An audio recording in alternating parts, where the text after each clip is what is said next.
انسان کو اللہ تعالیٰ نے اتنی نعمتیں عطا کی ہیں کہ اگر وہ ان کا احساس کر لے تو کبھی بھی ناشکری اس کے انداز سے، رویے سے اور اس کی طرز زندگی سے ظاہر نہ ہو، بلکہ اس کا سانس سانس جو ہے وہ اللہ کا شکر کرے، اللہ کی تقدیس کے گیت گائے۔ لیکن یہ انسان ناشکرہ ہے۔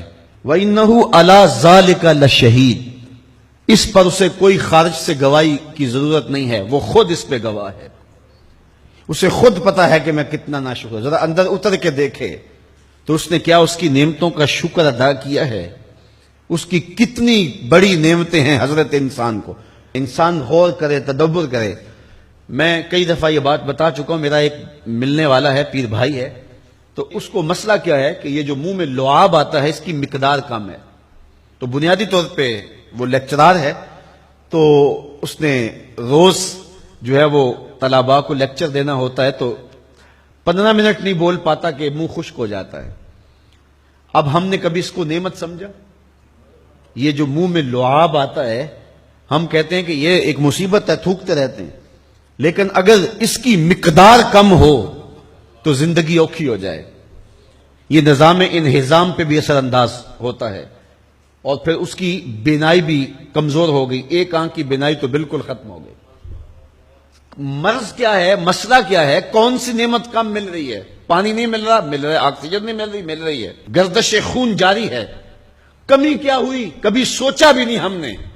لعاب کی مقدار ضرورت سے کم ہے تو زندگی مشکل ہو گئی۔ انسان یہ لعاب جس کی اہمیت تیری نظر میں کوئی نہیں، یہ کم ہو تو پھر زندگی عذاب بن جائے۔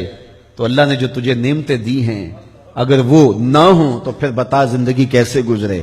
تو انسان کو اتنی نعمتیں دی ہیں اللہ نے، اتنا کچھ عطا کیا ہے۔ اوناسس نامی دنیا کا امیر ترین شخص تھا، اس کی آنکھوں کے پپوٹے کام کرنا چھوڑ گئے۔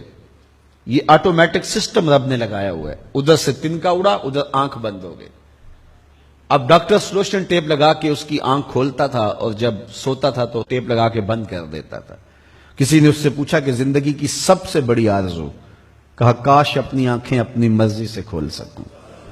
کہا اس کے لیے کوئی قیمت پیسے دینے پڑے تو کتنے دے گا؟ کہا ساری دولت لگا دوں گا۔ کبھی ہمیں یہ احساس ہوا؟ بہت سارے لوگوں کو آج پتا چلا ہوگا یہ بھی ایک سسٹم ہے، ایسا ہے، رب نے قدرتی لگایا ہوا ہے، اس پر کوئی بل ہی نہیں کبھی آیا۔ آپ 3 مہینے بل نہ دے تو واپڈا والے میٹر کاٹ دیتے ہیں کہ نہیں؟ بجلی کاٹ دیتے ہیں، سوئی گیس والے کنیکشن کاٹ دیتے ہیں، لیکن ساری زندگی رب کو سجدہ نہ کرو۔ اس نے کبھی سورج کو نہیں کہا کہ اس نافرمان کے گھر تیری روشنی نہیں جانی چاہیے۔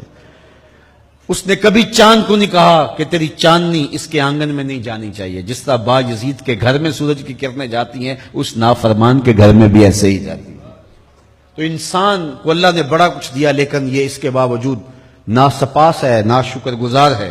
تو کہا اس کے لیے کوئی اس کو خارج سے دلیلیں نہیں چاہیے۔ انسان اگر اپنے پہ غور کرے تو انسان کے اندر ہی سب کچھ ہے۔ میں کہاں کھڑا ہوں مجھے پتا ہے، آپ کہاں کھڑے ہیں آپ کو پتا ہے۔ یہاں میں واز کر رہا ہوں، تلقین کر رہا ہوں، نصیحت کر رہا ہوں، آپ کی نظروں میں بہت اچھا ہوں گا۔ میں اچھا ہوں یا نہیں ہوں میں اچھی طرح جانتا ہوں۔ آپ میری نظروں میں بہت اچھے ہیں، آپ اچھے ہیں یا نہیں ہیں یہ آپ اپنے سے پوچھیں، آپ اچھی طرح جانتے ہیں۔ انسان اپنی حقیقت سے خود آگاہ ہے کہ وہ کس جگہ کھڑا ہے، وہ جانتا ہے۔ وَإِنَّهُ عَلَى ذَلِكَ لَشَهِيدٌ، اسے خارج سے کوئی دلیل نہیں چاہیے۔ آج وقت ہے اپنا رب سے جوڑ لیں۔ اس کی رحمتوں کے دروازے کھلے ہوئے، اس کی کرم نوازیوں کا می برس رہا ہے۔ یہ موسم نور ہے نا، ایک نیکی کرو 70 نیکیوں کا ثواب ملتا ہے۔ کرم نوازیوں کی برکھا برستی ہے۔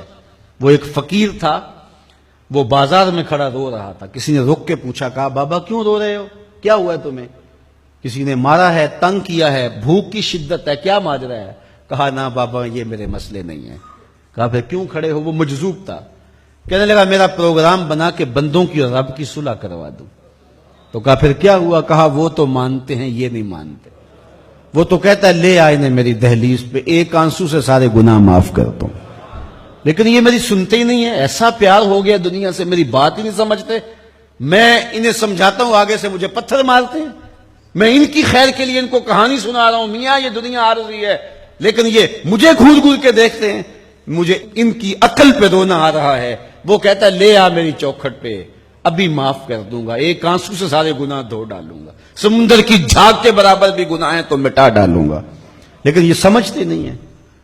خیر وہ چلا گیا. اگلے دن گیا تو قبرستان کے قریب سے گزرا تو وہ فقیر وہاں کھڑا رو رہا تھا. تو وہ پھر رو گیا. کہا بابا عجیب کہانی ہے تیری، بازاروں میں بھی روتا ہے اور قبرستانوں میں بھی روتا ہے، آج کیا مسئلہ ہے؟ کہا آج بھی میرا کل والا ہی مسئلہ ہے. کہا آج کیا مسئلہ ہے؟ کہا آج میں ادھر آیا تھا کہ ان کی اور رب کی صلح کروا دوں. تو کہا آج پھر کیا بنا؟ کہا آج یہ مانتے ہیں وہ نہیں مانتا. تو قبل اس سے کہ وہ وقت آئے کہ پھر وہ نہ مانے، آج لے ان کی پناہ، آج مدد مانگ ان سے، کل قیامت کو نہ مانیں گے اگر مان گیا. تو یہ تھوڑا وقت ہے زندگی کا، اس زندگی کو غنیمت سمجھیں.